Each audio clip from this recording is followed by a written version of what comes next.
we enjoy a wonderful relationship with the churches, the United Methodist churches across this Commonwealth. And it's an amazing thing when we, at the board level, we say this every year, 4 times a year, sometimes 5, depending on how that 5th Sunday falls.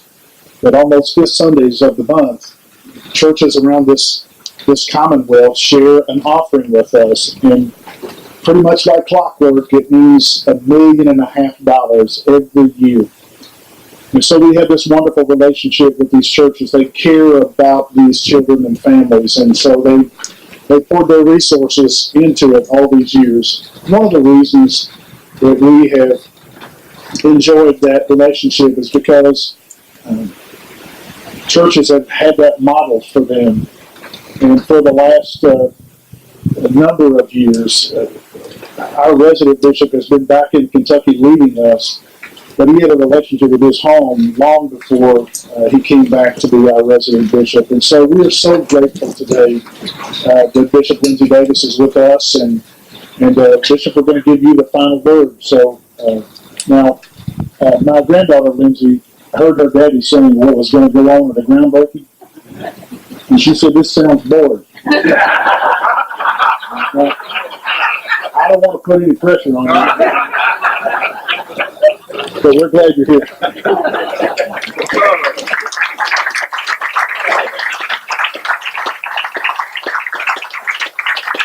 Well, thank you.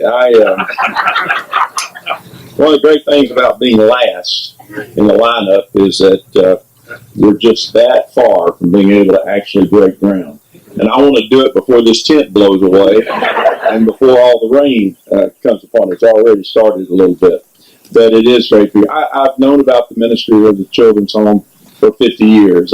As a teenager growing up in Georgetown, we used to come over and visit, and we raised money for the Children's Home, and I'm proud that our churches support this ministry tremendously throughout the year. Many of our people leave bequests to the Children's Home because they want to see this ministry continue well into the future, way beyond the lifespan of any of us here this morning. I am so grateful for the leadership of the board. You've done some creative and courageous things in these last few years. We have taken note of that, and we very much appreciate the effort that you give. But I think it would be wrong for us not to recognize the person whose vision has really made this day possible.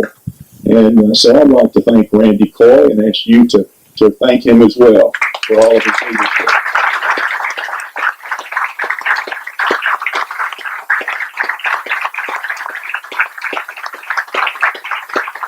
Every now and then Randy calls me up and he says, "I need to talk to you." He said, "I've got kind of a wild idea, and I need to talk to you about it." And to tell you the truth, all of his wild ideas have been good ones, and we are so grateful for his leadership.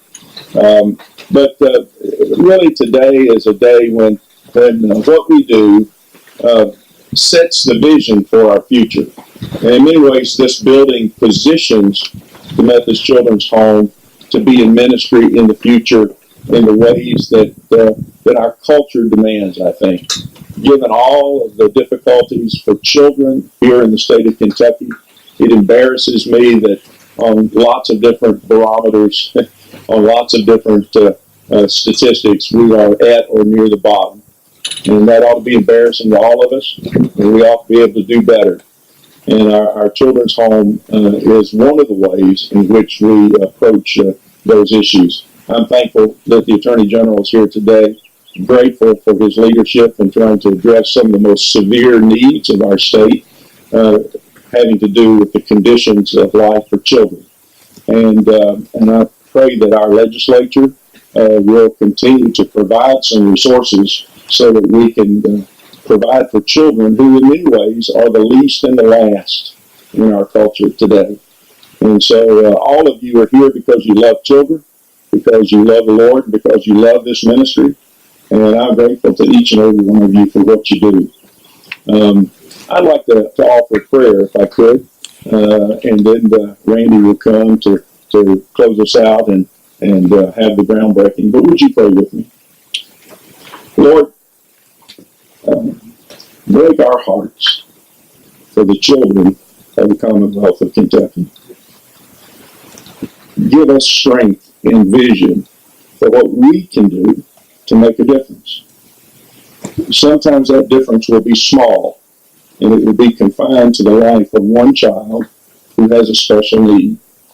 But sometimes we will be able to do great things because we come together with other like-minded individuals. So Lord, help us not to be weary in doing this important ministry. The challenges are great, but we know, Lord, that you are greater, and you can lead us in the way we need to go. And so we thank you for this day. It's been a great blessing to us already. And ask your blessing upon all the children who will come here on this property in the future, that their lives might be redirected, not only toward being a responsible citizen, but toward being a child of yours. In Christ's name we pray. Amen.